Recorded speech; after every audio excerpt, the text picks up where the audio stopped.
At Strayer University, we help students like you go from, is it possible? To anything is possible by offering access to up to 10 no-cost gen ed courses, so you can reach your goals affordably and fast. Visit strayer.edu to learn more. No-cost gen eds provided by Strayer University affiliate Sophia. Eligibility rules apply. Connect with us for details. Strayer University is certified to operate in Virginia by Chev and has many campuses, including at 2121 15th Street North in Arlington, Virginia. This episode is brought to you by Dogfish Head Craft Brewery. The Grateful Dead and Dogfish Head have gotten the band back together with the release of Grateful Dead Juicy Pale Ale, a light-bodied pale ale brewed with sustainable Kernza grains, granola, and heaps of good karma for a refreshing brew that's music to your taste buds. Available nationwide. Visit dogfish.com to find Grateful Dead Juicy Pale Ale in your neck of the woods. Dogfish Head Craft Brewery is located in Milton, Delaware. Please drink responsibly.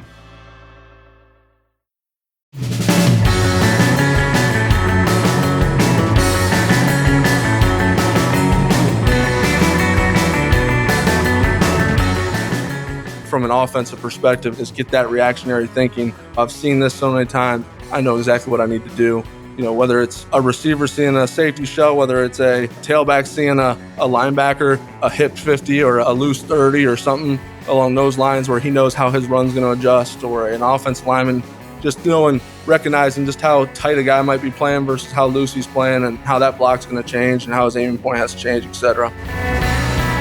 Student of the game comes from the mindset that decrees we will be genuinely curious, constantly evolving, obsessed with the process of learning and growing. I've often operated with the mindset that the game of football is constantly evolving, and we will either grow with it or become extinct. It is our expectation that we separate from those we have passed and to catch those that are still operating above us. This podcast offers a source for those that believe in constant evolution of their knowledge, individual craft, and overall intrigue in the game of football. Each of you can find one tool that can help improve your off-season process as you continuously become students of the game. Rated T for Teen. Each year, thousands of adults lose their shred. It's an epidemic simply known as shred loss. But it doesn't have to be this way. Because rekindling your shred is as easy as playing the new Tony Hawk's Pro Skater 3 and 4. With new parks, cross-platform multiplayer, and sick new game modes, we can put an end to shred loss everywhere. Get the new Tony Hawk's Pro Skater 3 and 4 and show the world that the shred's not dead. Pre-order Tony Hawk's Pro Skater 3 and 4 and play the Foundry demo. Welcome in to the second season of the Student of the Game podcast, brought to you by the Coach and Coordinator Network. As always, want to make sure that we thank Keith Grabowski for opportunity to be able to speak on this.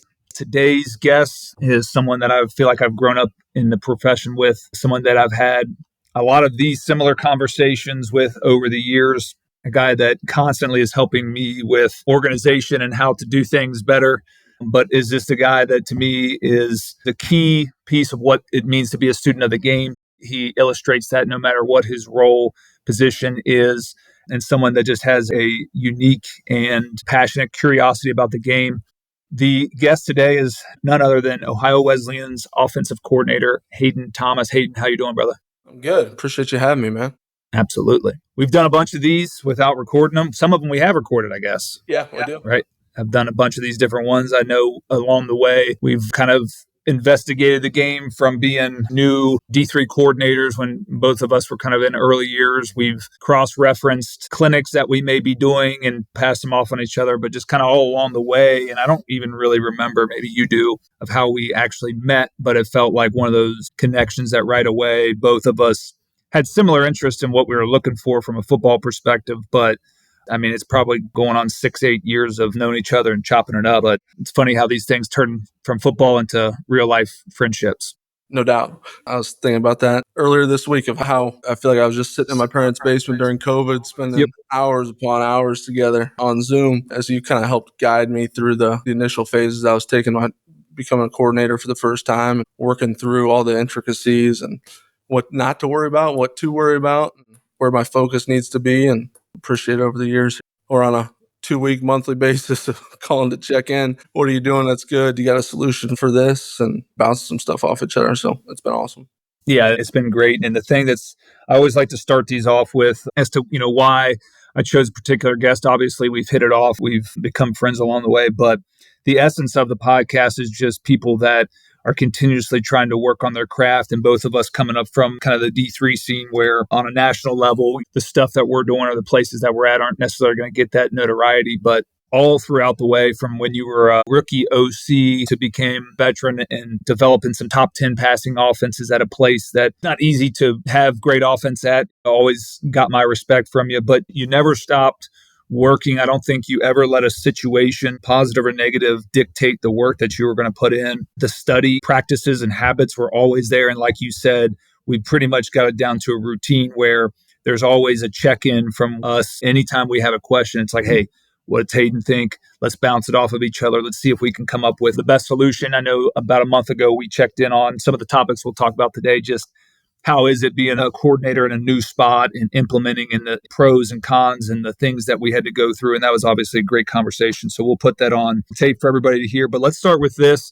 I think you have a really unique background as far as where you've worked and some of the things you've accomplished, but also just the lineage you have within the college coaching world, and make sure you include your brothers in there because those are our guys too, as far as them making a name for themselves. But yeah, just kind of fill the listeners into your background. Yeah, no doubt. I think I'm probably a little bit unique where I feel like when I came out of the womb, I knew I wanted to coach and that's all I've ever wanted to do. It's obviously been surrounded by it my whole entire life. My mom has two brothers that are coaches, retired 2 years ago from being the head coach at San Diego State. Other uncle has kind of stepped back, retired from coaching the NFL for a multitude of years. I have a cousin that is now coaching the league as well. And then obviously my two brothers, my youngest brother being the defensive backs coach at Walsh University, my middle brother being an offensive analyst at the University of Arizona. There's no getting away from it. My uncles have asked, why the heck are you doing this? And it's like, I feel like this is what I was kind of called to do. It's in my blood. I absolutely love it. So I think that was instilled in me from jump. I probably have been to more football games than God knows how many I've been to. Because I know my mom talking about, I was going out to games, Oregon State as an infant, tagging along. So I feel like I got quite a few games racked up. I played my college ball at Bluffton University, graduated in 2017, played for two really incredible head coaches there. First being Tyson Veit, who's now defensive coordinator at University of Cincinnati. Denny Dorrell. I think they were a pivotal piece in kind of what I wanted to do with just the things I learned from them. From those guys being in who they were every day, day in, day out, being consistent. They were tough. They held you accountable. And one of the big things I valued in them, like you always saw them working. They worked their tails off. And that was always something that I've held with me throughout. And remember as a player, the respect that I had for that. You knew you were in the trenches with guys. So then kind of from there, started my coaching career really kind of while I was still in school at Bluffton my senior year. But my offensive coordinator I played for at Bluffton took the head coaching job at Wilmington College, Brian Moore, and he hired me immediately upon graduation. But really in my second semester, I was driving down 75 to go help out really Wednesday through Sunday during my second semester. Beautiful thing about a small school education is your professors allow you to do that when that coaching's your minor. So was able to do that. Started off as a tackles, tight ends coach, which was kind of a good opportunity to be able to see some other people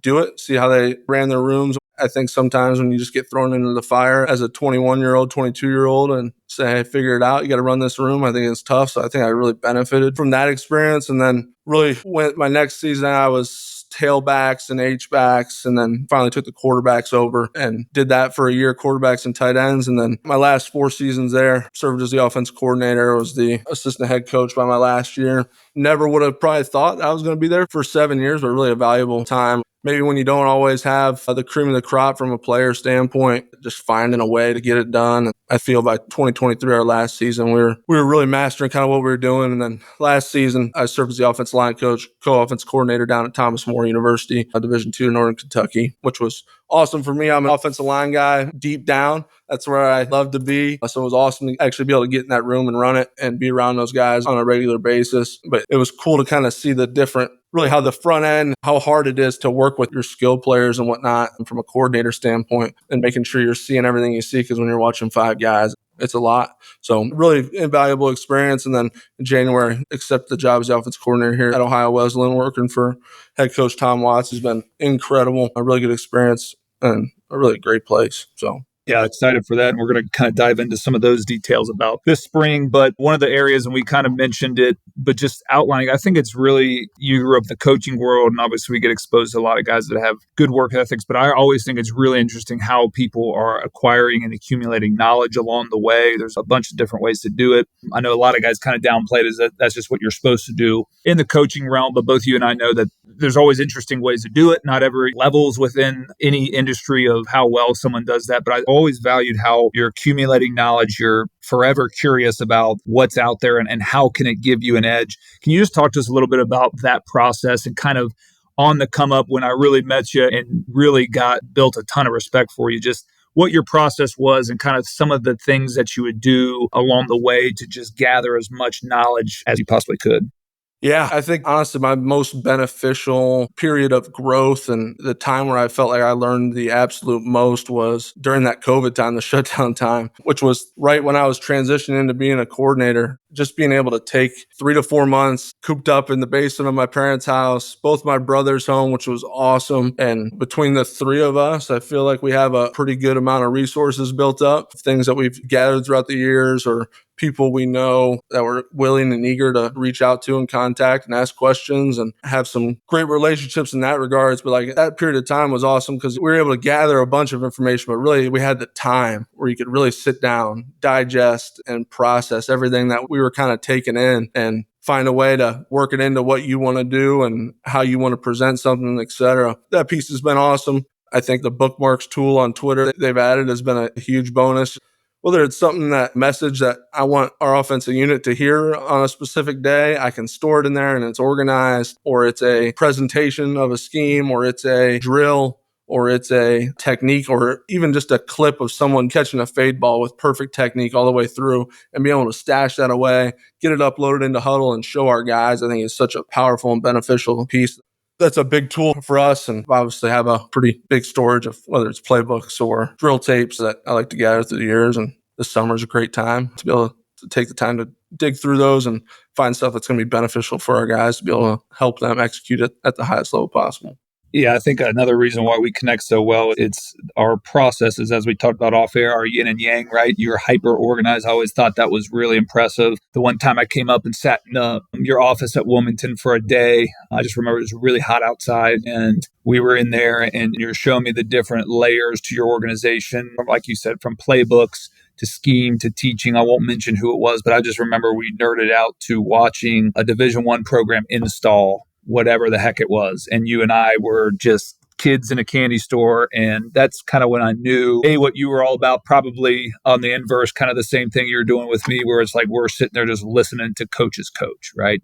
That was a really fun experience. But your organization to me is always on display. And what I like about talking with you, and this is kind of where, for me personally, like I really find like people that I call it diving into the weeds, where you want to get into the nuance, right? The details. It's not just, hey, let's look at the tertiary idea of the scheme, right? Because schemes are always going to be scheme, but I love it about you in particular. And then if we add your brothers into it, okay, we're going to get down to the steps within the route, right?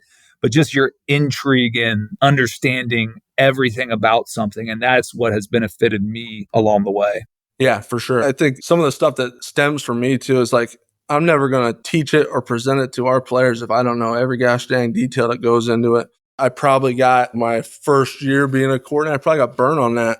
I remember putting our first playbook together and whatnot. It was just a bunch of lines on a paper and there wasn't a teaching or an explanation to the playbook page or anything like that. Just how many different scenarios, you get caught in if you don't have an answer for a guy. I was like my vow to myself, I'm never going to get caught in that type of scenario where I don't know this thing. Like have every answer for our guys to allow them to be great at what we're doing. Being able to find consistency and things of that nature for our guys has been a huge piece. So yeah. Yeah, I'm always hoping that these podcasts serve as some type of educational tool. And that's what you're mentioning is what it sounds like you're telling your younger self, what I am telling my younger self, but also what we think about now, like you said, not getting burned. But to me, what I realized in that early deal is if I didn't know how to adjust a scheme once a defense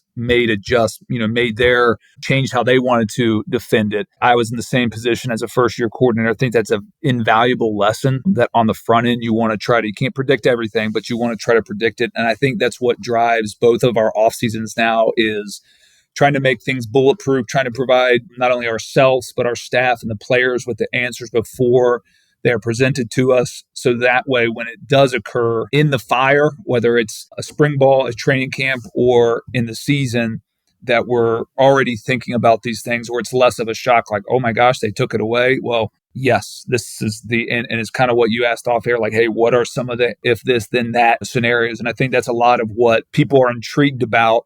But the only way to get to that is to be able to understand what you're doing, to really buy into it and wholesale teach, implement, put it on film, correct it, go study it, kind of what we're going to talk about here. But I think you do a really good job of that. And I said it in the intro, but the offenses that you built at Wilmington College, I think the last year, the conference, the OAC finally gave credit that I thought was due to you in a coordinator achievement type of award in the end of the season.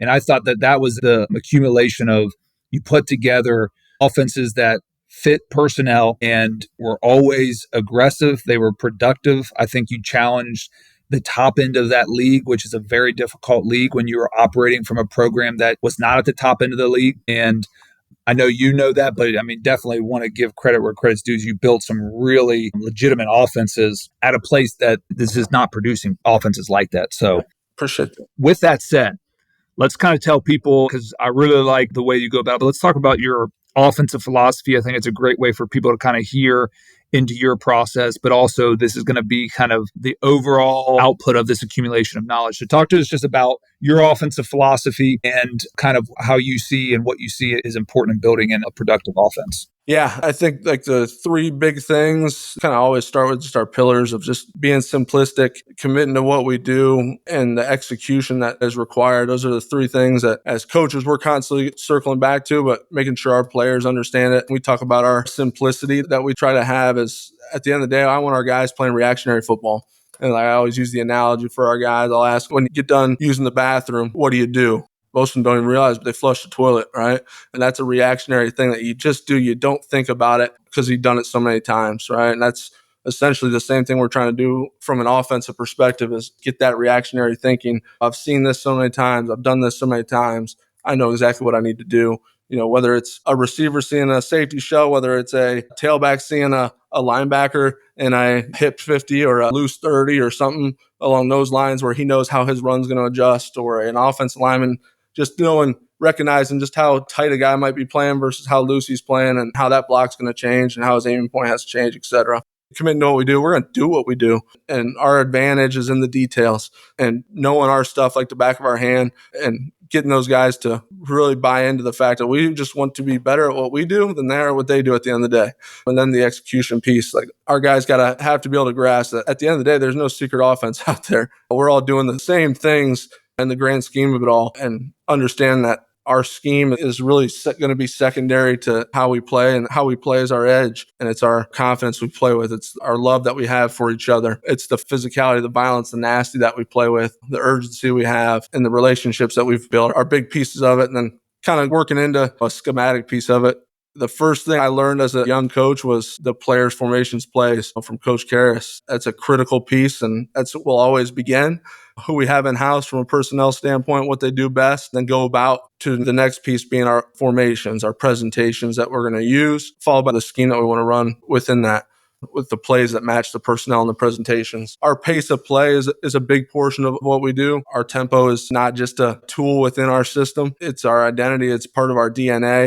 I really think our guys love playing at the pace that we do. I know from here, Coach Watts had some concern of being on field not very long, et cetera. And really for us, the important thing to me is the rhythm and getting our guys into rhythm as quickly as humanly possible and how valuable that is to us. So we don't really have any tools to slow down or anything of that nature. It's more controlled by me on whether I'm subbing personnel or some tools that really control the quarterback on when he can snap the ball. But we're still, every single snap, we are going to get to the line of scrimmage with an incredible amount of urgency. The mindset that goes into that of, hey, I might have just whooped you for 10 seconds on this play. I'm going to be lined back up and I'm going to see you again in 15. Hope you meet me there. And building the alpha mindset that goes into all that.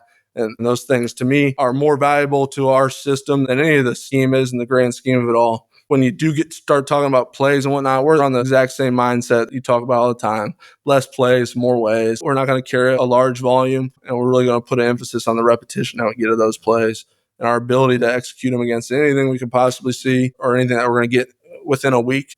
Find our presentations that give us an edge, give us a gap, give us a misfit, etc. How can we put a defense in a bind, but the concepts are still going to be the same stuff? We like to call them our core 4 runs, which are about 85% of our run game. We'll carry 3 quicks, we'll carry 6 dropbacks, and then kind of your movement stuff and your screen stuff are all a couple each that can go a little higher or a little lower based on who we are on that given season. And then kind of the other piece of our thing that makes us a little bit different is our one-word stuff that we use and getting into our pace of play, which is all still built off of our base concepts, our favorite calls, but being able to get to those calls within a word and get us to play at even a little bit of a mock speed. So yeah, the things from my perspective that for anyone that hasn't seen Hayden's offensive plays is you're always diligent and aware of what are the trends or things that need to be applied in offense. And I think that sometimes gets spun where people are like, okay, you're chasing trends. But that to me that's not what it is. It's more of what type of actions or presentation do we need to provide a defense in order to maintain the edge. And you talked about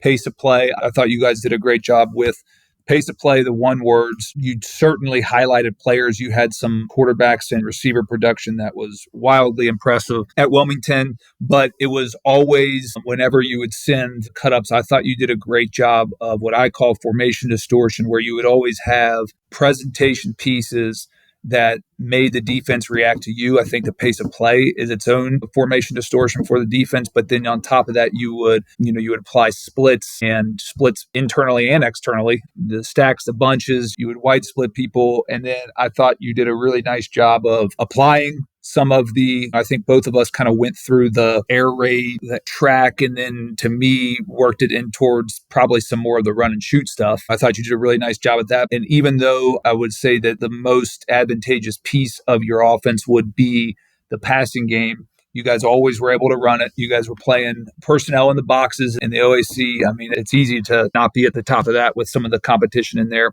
but you would always protect your runs, right? I thought you did a great job of allowing, whether it was within how you taught the scheme or how it's packaged, to not playing into poor boxes and not throwing verticals and umbrella coverage, right? To me, that's one of the core things that I look for is, do you give your guys a chance at the point of attack based on how you've taught a concept and how you package it. So I thought all those things were really good. Talk to us a little bit about some of the influences that kind of led you there. I think it's really important for young coaches to be aware of where ideas came from, because I think it's not only are you tracking ahead, but I think it's important to be able to backtrack and understand where they came from to see where they do need to grow.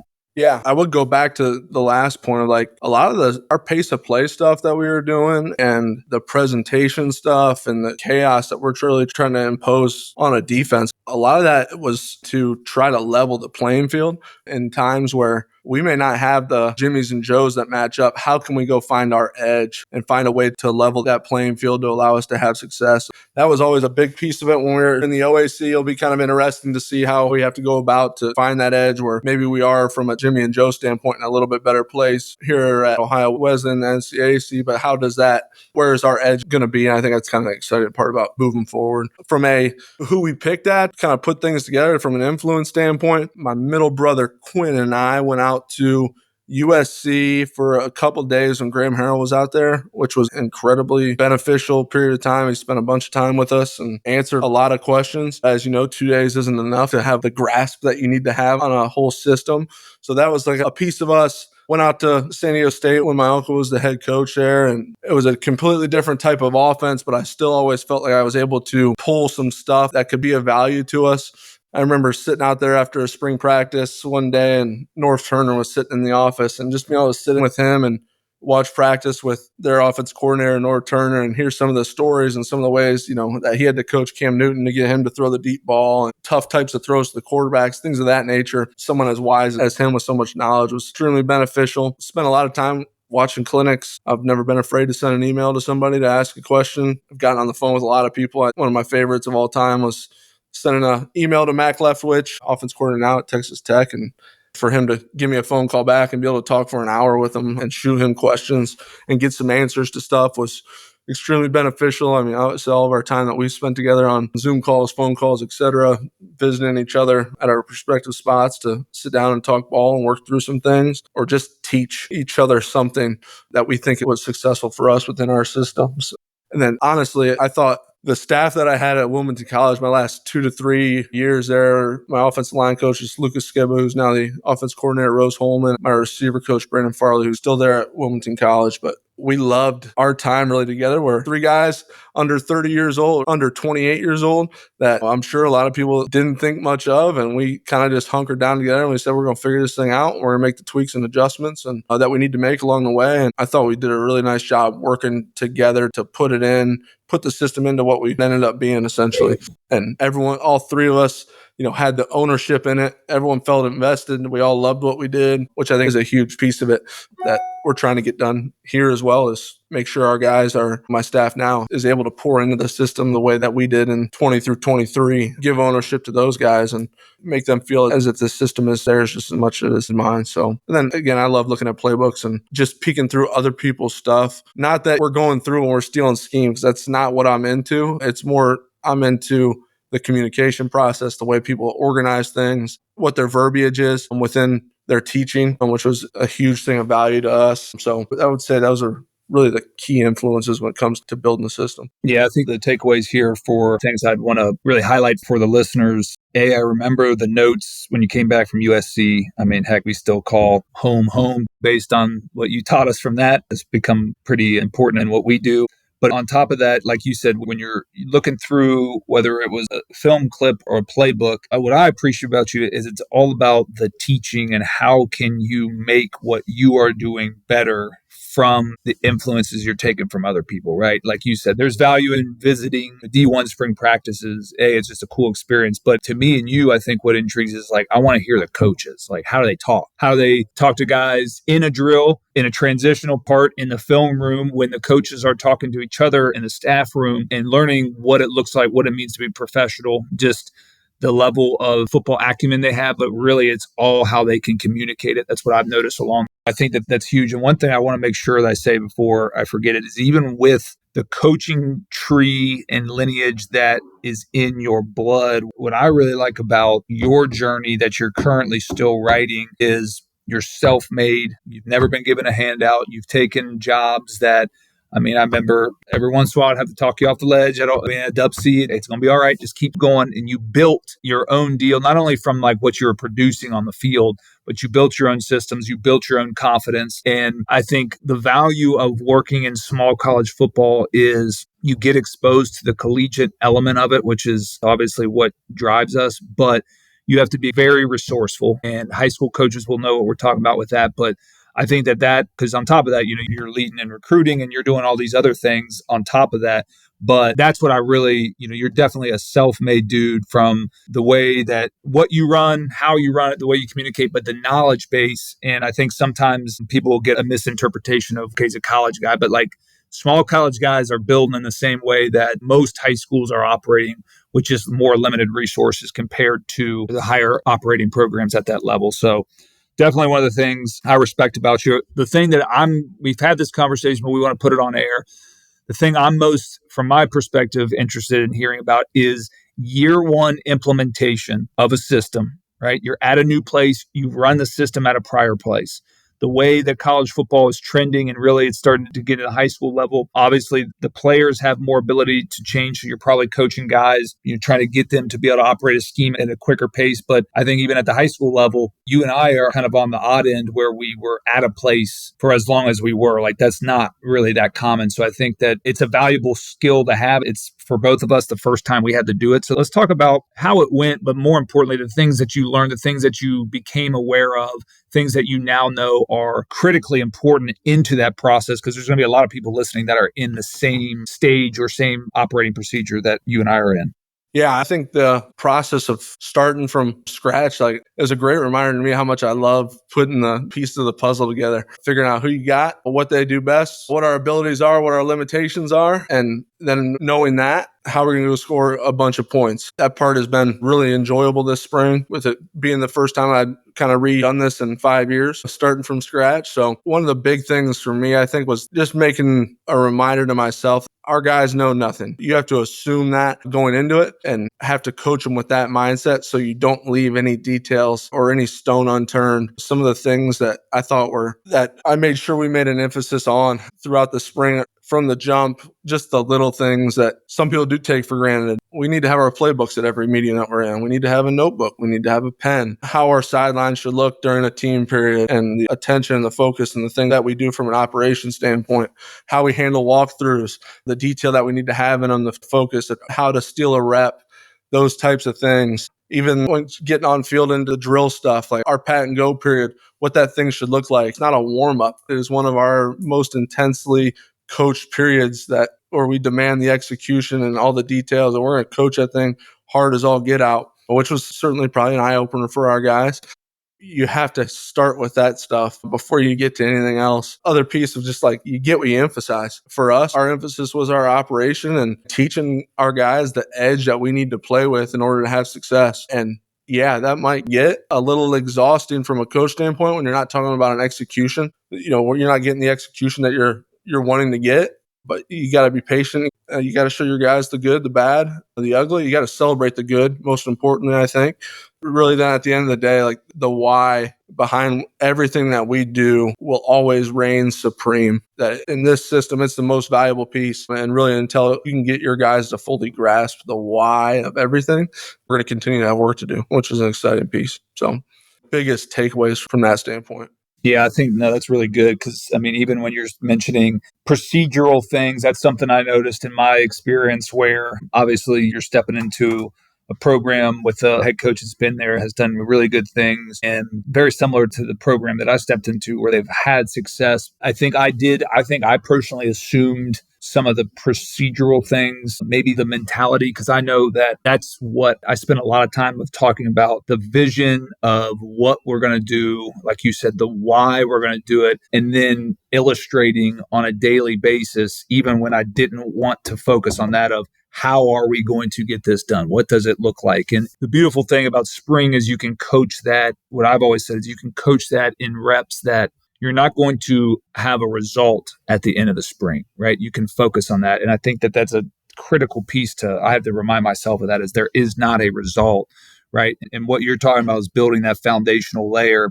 I think it's not skipping. I think Coach Calipari used to say this, you can't skip steps in the process. And every time it comes back to bite you. And then, okay, now you skip the step in practice 2 of spring ball. Okay, now it's practice 9. You're redefining that or have to spend time that we don't have on that. When it came to working with a new staff, I'm sure a lot of these same principles applied, but from that experience, because I inherited the same thing of capable staff, intelligent dudes that know how to do it. What were some of the things you kind of realized in that process? Because I've always said it, the hardest thing in coaching to me, or the thing that you don't, especially when I started, is coaching the coaches. Like we've talked about this every single offseason, right? Is there are other grown men, but you're defining, like you said, an operating procedure and a mentality with how we're going to play, that there is no gray area in that. Like we might adjust this technique, we might adjust this scheme, but the way we're going to go about this does not change. Now at Chipotle, our all-new Chipotle Honey Chicken brings Chipotle heat with a touch of sweet. Seared smoked peppers and savory Mexican spices, blended with a hint of pure honey for a perfectly balanced sauce. All combined with fresh, tender chicken hot off the grill, served up in your favorite burrito or bowl. New Chipotle Honey Chicken takes heat and sweet to a whole new level. But it's only at Chipotle for a limited time. Order now in the app for pickup or delivery. Chipotle, for real. Just talk to us a little bit about how you implemented and taught the staff in this first year. Such an underrated component of it all. And I was certainly can keep you up at times if I'm about to work with a staff here that I've never worked with before. And I think the big pieces is you got to get to know them, right, as a staff, and know what makes them tick and things of that nature. But as you go through just the teaching and forcing those guys to teach stuff back to you and show examples and give them, we even would just go back through and just watch cut-ups. And I think it's just imperative as the coordinator to talk through every kind of piece of your thought process as this is why we were doing this. This is how we got to it. This was what triggered the idea. This is what we're trying to attack, so on and so forth. But they got to be able to get in your mind. And the quicker that you can get that done, I think the more beneficial it is. Even I got some really young, bright young guys that initially they wanted to throw stuff up on the whiteboard and they got ideas galore. And I love that. I really do. But coaching them through the process of in order for me to buy into anything you're talking about, like, you got to find a way to put it into our language. Now that you know the system, I've taught the system, how can we get to this? Is it a tag? Is it a tag before a word? Is it a tag after a word? Is it so on and so forth? Find the way that it can fit into what we do. And then additionally, make sure you got the answers. Hey, this is the problem that it's solving. And this is how we're going to be able to use this within our system. If we get this, we know we're doing this, and so on and so forth. All the stuff that's built into the base of everything that we do, and making sure that they are going through that process. And I am understanding, because I was in their shoes at one point of like, man, you might just not know how to articulate something, so let's draw it and then let's talk through it as a staff. And it's never going to be a waste of time, because I think those conversations, those processes are extremely valuable. But that's a big piece of it, is getting into my head and understanding how my brain works and how I think and how we can build it in without creating a new concept. I'm not a new concept guy. It's not what I believe in. So yeah, the new concepts have never done well for me, as many of them as I liked. It's usually an adjustment to something. But one thing I think you mentioned there that I believe is a huge piece to focus on is you explaining your process. And you mentioned it earlier as well, but as many, and this is something that I would educate, and I didn't know this until recently, and a lot like what you said happens in these Zooms is I want to present those things that I have conviction on as many times as possible, because I'm stealing reps at teaching, right? I'm stealing reps at discerning the why, the function of why we split. I think when you were one of the first guys that met me, it's like, hey, what's the split? Hey, it's adjustable. And you're okay, that's great. Why, right? And so that's something that we do in our scheme that, week one, I'm like, well, this is why we want varying split, and these are the reasons. And those are things that kind of just happen naturally in the process. But I found that value extremely important. And something I like to do is whenever I'm detailing a concept with our guys is I kind of take them on the history of where we got it, when we applied it, what it was providing for us, and then the subsequent evolutions that occurred. And it leads you to, that's why we are at the point that we're at, right? And then that can also help streamline some conversations, like you said, of the ideas. Maybe they have an idea that's somewhere along that trajectory of that concept that now we've discussed. And yep, we did that in 2019 because we were seeing a lot of this. And I think that helps a lot of the process. But that's something I value a lot too, is just talking through what and why. I'm sure you've done this in some capacity, but I watch with our quarterbacks. I just watched a game that I called at Mount St. Joe with them. And just, this is what I remember from the game plan. This is the call. I will outline when I think I made a poor call. No, I don't think we executed this well. This was a poor play call. I didn't give the quarterback an option or an answer for the situation that was presented. And I think that was a great way to see how all of these new individual ideas tie together. Because that's something I think that can get missed from coaches and players, is you have these individual ideas, but how do they flow within the course of the game? So that's something I like to do too, is exercise I did with our staff the other day is, okay, here's our core concepts. When I started with, what things can we not live without, right? I made them go, they basically outline what the system is. These are the core concepts we can't live without. And then what I had them do is, okay, let's just say we're going to snap it 72 times. How many times a game in a general setting can we call this with all of our different tools and tags and all those different pieces? And what I think that does is it's not a contract, but it's showing you where you're going to get your squeeze, how much we need to focus on something, what the ROI we need. If it's in our systems, something you call 3 or 4 times is probably on the low end. So you better be your ROI better be really high. And I think those are all things that we've done with each other along the way, is teach each other concepts, whether we were using them or not, right, to work through. But I think that's a lot of what you're saying. So now talk to us about this. And this is what you and I do every offseason. This is where I find a lot of intrigue. You've installed in the spring. You had good, bad, happy, sad, everything in between. Your system's your system. What is the exact process you're using to now enhance what is in? Maybe there's some things you got to fix. Maybe there's some things you got to adjust. But what does the enhancement process look like for you now that you have these cut-ups and this film of your first year operation in place? I went through a couple different formats of how I wanted things organized. And I did the same thing with building the playbook. I went through probably 4 different formattings to tell us something that fit how I see things, etc. So that's really the first place to start. And it really ended up looking more like the one that Graham Harrell used to use when he was at USC, of his kind of organization. But really, I'm pulling into an Excel sheet for each concept call that we have, of number of times I called something. For in the past game, the completions, the attempts, our drops, our interceptions, our completion percentage, our adjusted completion percentage, efficiency, total yards, yards attempt, all the way to explosive scramble sacks. So I want all that laid out, and it's honestly a pretty easy process to get all that information. We break down and tag everything. There's a lot, and I know my GAs probably hated me initially, but the value that it provides, and I can talk about that later, how easy it makes things and how it can help our development of our players and things of that nature on the back end is extremely beneficial. So we'll go through that. And I like to have that in front of me as I begin our postseason watch. And as we go through each concept, and there's a spot that I'll take notes in on the bottom of it under each concept that we'll go through, and I'll put my notes on. Hey, an example from the spring for us was we had a corner route on something, and I didn't like that if we got a certain coverage, we didn't have an answer. It doesn't fit into what we do. Let's turn this into corner read, or we can read this thing off a safety shell. It mirrors a lot of our other teachings and processes that we have on a few other things, and just give us an additional out. That note goes in there. For my quarterbacks, our drops on stick weren't very good this spring as we're watching. That's a note for me. And again, if we're getting defensive looks or struggles that we have, I want to make sure we're making note on that. That breakdown sheet and those notes really turn into my Bible for the offseason, and list of things that I need to go find an answer for, or is there additional ways to present this? Because this is a really efficient concept. We completed it a bunch. I only have 3 to 4 presentations of it. Let's make sure we go find additional ways to go get to it.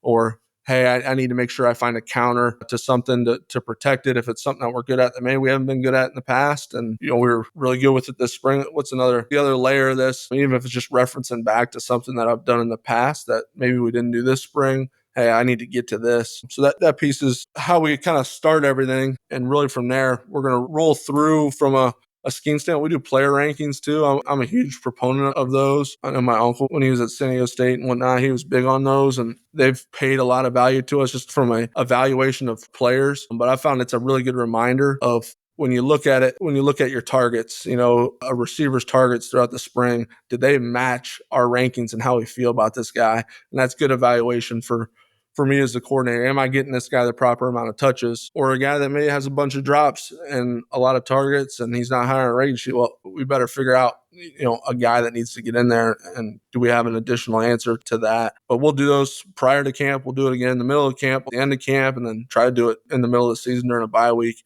just to make sure everything is aligning of the things that we're calling, the way that we're distributing the football, et cetera. Well, each coach will rank every guy out 1 through whatever and average those out. And it has been a really good evaluation tool for us that really I didn't think much of initially, that has proved its value. So that's a big piece of kind of what we're doing there.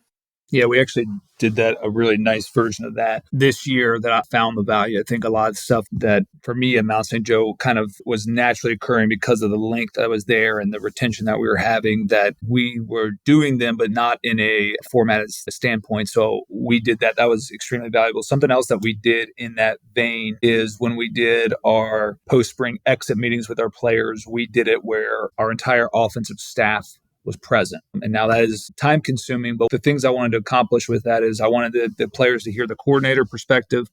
I wanted to hear the position coach perspective, but then I allowed the non-position coaches to give one thing that they notice, and maybe is how they did not the weight room, or how they are fitting into the bigger picture of what we're doing. I thought it was very beneficial for not only the players to hear a very clear impression of where they were at, but I thought that it streamlined and brought our staff into clarity, because our coaching staff got to hear 50-some reps of Coach Corrill's perception on only the player, but I'm delivering the vision 50 times in a row. So that was something that we did different this year, kind of to what you're saying.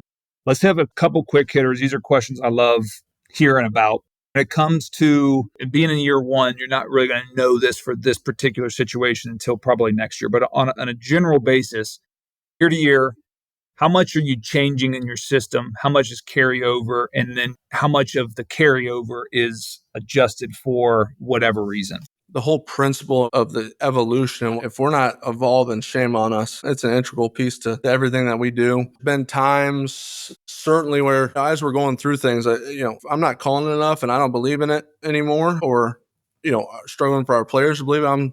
I don't hesitate to toss something or put it on the back burner, because we may, from a quarterback standpoint, we may get a guy that is good at it. So it's not dead to me, but it's still going to be, it's just not going to be an integral piece of what we do, but honestly, everything needs evolved within the system.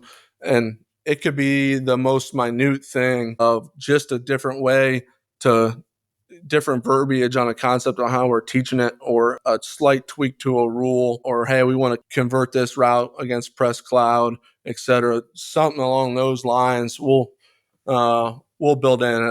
A big thing I've taken a lot of pride in, and that's really important to me, is I am constantly trying to find a way to go back and simplify anything we're doing. If there is verbiage that can be eliminated or cut, we're going to do it. Like, the other piece for me is a lot of the stuff that we do has a cheat code built into our guys. I think like one of our one words that we used to use was bison, and bison was boundary insert for the H-back, and it was inside zone IS and O, inside zone field to the open field, and bison has an N, an O, and a B in it, and that's our knob concept to our receivers. Or we're going to run a now and a 5-step glance bang route. And I love finding those cheat codes because they're always valuable to me. I'm able to learn as well. So everything we kind of have has those. And if there's something that doesn't, I'm going to find a way to get something to our guys to enhance the learning process. Additional evolution is, can we present a concept a different way? Hey, we haven't run something out of 12 personnel, or we're doing maybe a little bit more under center stuff than maybe anticipated. Can I go find a way to get that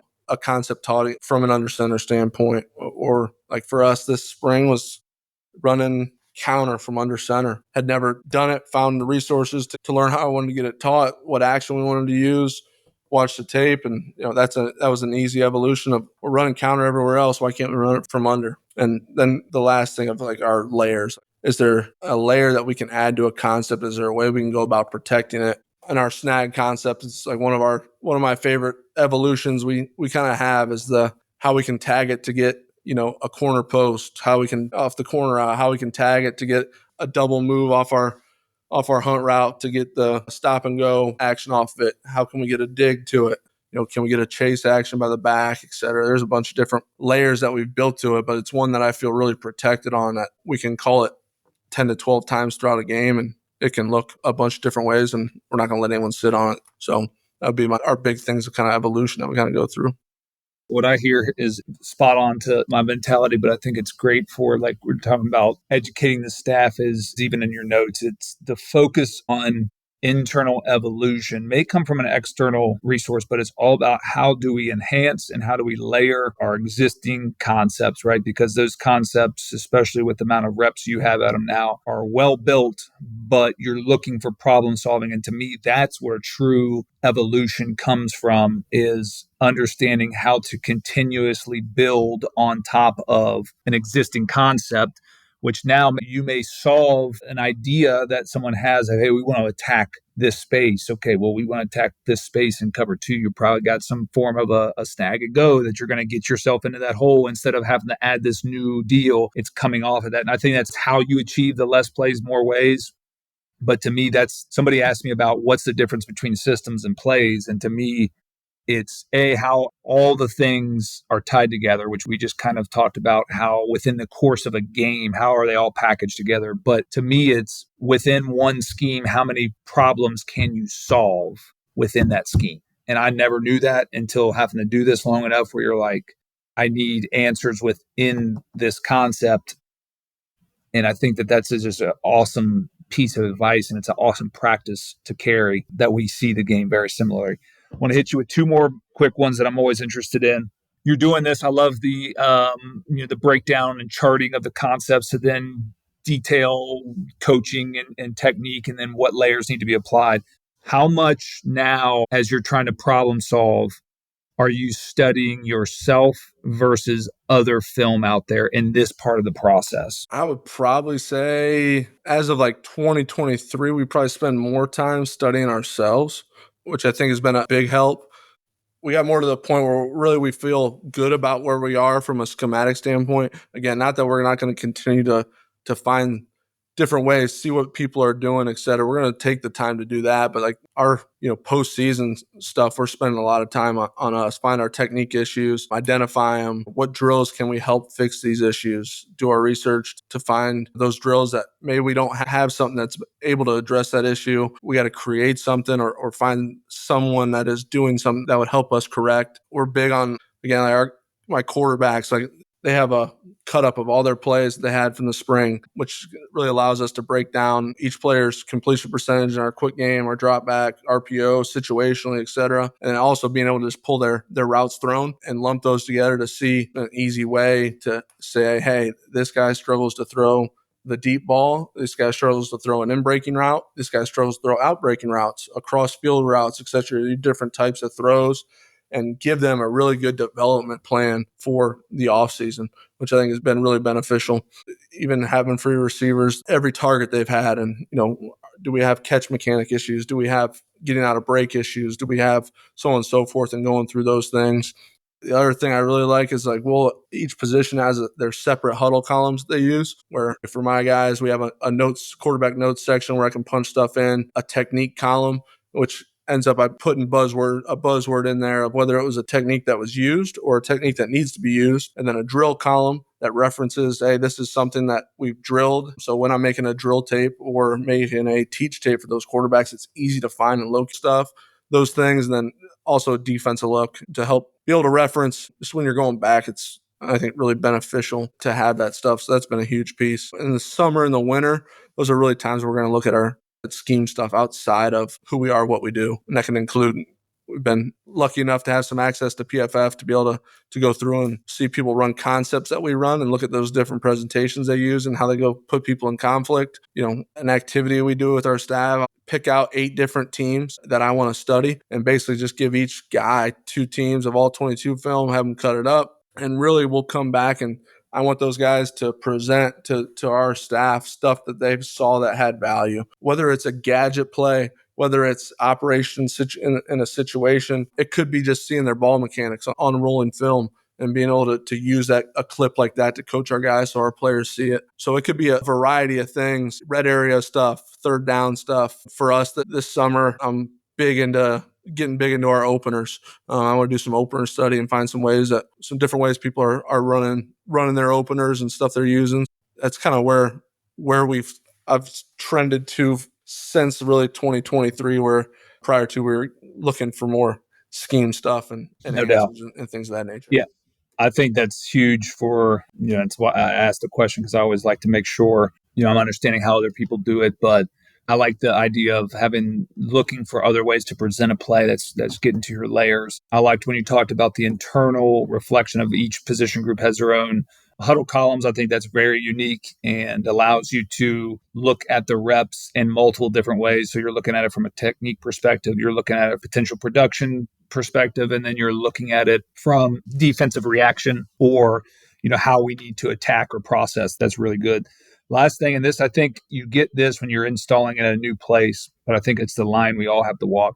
How do you know what you're trying to get in is too much, what you're trying to add is too much? Because I think even within the layers that we're looking for, that's probably the best way I've found from operating procedures is keep it within a concept. But how do you personally walk that line of knowing where it is that you kind of need to stop and allow your guys to work through, and how you know to push beyond that and keep adding volume? In my opinion, how we organize things from the jump, making sure, like when you've done it for a few years now, you kind of have a general idea of the pace that we should be working through from an install standpoint. I think ours is a little bit unique with the 3-day. I know people do it as the 3-day install where you're really getting all your base concepts in within 3 days. But I think although those 3 days, if you can mentally push through it as a coach and make sure your guys understand that it's going to be okay. We're going to stack up a lot of reps, and now getting to the spring, and like my guys understand that he wasn't just lying to us, that the process works. I think your installation as you go becomes a lot easier because you're teaching your presentations more than you're teaching any conceptual stuff. A big thing for me, like I'll make a mock for our guys of this is what in my gut where I feel like from doing this where I feel like we'll be comfortable and able to work through. But then asking as we go through and we review it as a staff, asking each position coach, is this too much for your guys? And really putting the accountability on their side of things of, I'm counting on you to know your room like the back of your hand and understand what you can handle and process and all that, which for this spring wasn't necessarily great because those guys my staff was all new too. They didn't know exactly what to expect. So it was a heavier load on me to make sure I was having a good hand on it. But they got to be willing to speak up and say, hey, we're not clicking in my room, right? I'm getting blank stares, or we're not picking up what we're putting down right now. And like, cool, that's fine. I got no issue slowing it down. Like we do 3 days and then we build in a review day. So every 4th day is a review day for us, which is a natural build-in that we started in 22 and was really beneficial, but just allows us to continue to go back through things. I think in the spring, typically when you're at a place for a long period of time, like I'm trying to throw everything but the kitchen sink at our guys because I want to at least get it on film. I want to test some theories or some different things that I want to test a chip protection. I want to test some different nuances, different ways to get to some things. But with the spring being the first time these guys are hearing everything, we did not do that. So the fall, if we are going to advance to any additional pieces, it will be more of a true feel thing or as needed. So it's kind of our general layout, but I don't mind stopping because in the grand scheme, when you get all your concepts in the first day or first 3 days, by day 6 or 7, you feel like you have enough in to go win a football game. And I think that's the constant question that we ask ourselves is, can we go win a game with the stuff that we have right now? Can I go call a game? 100%. I think it gives me a little bit of peace of mind. I don't need to worry that maybe we're not getting this shift in with 2 guys. We don't need that right now until we're a little bit more comfortable and confident in what we're doing.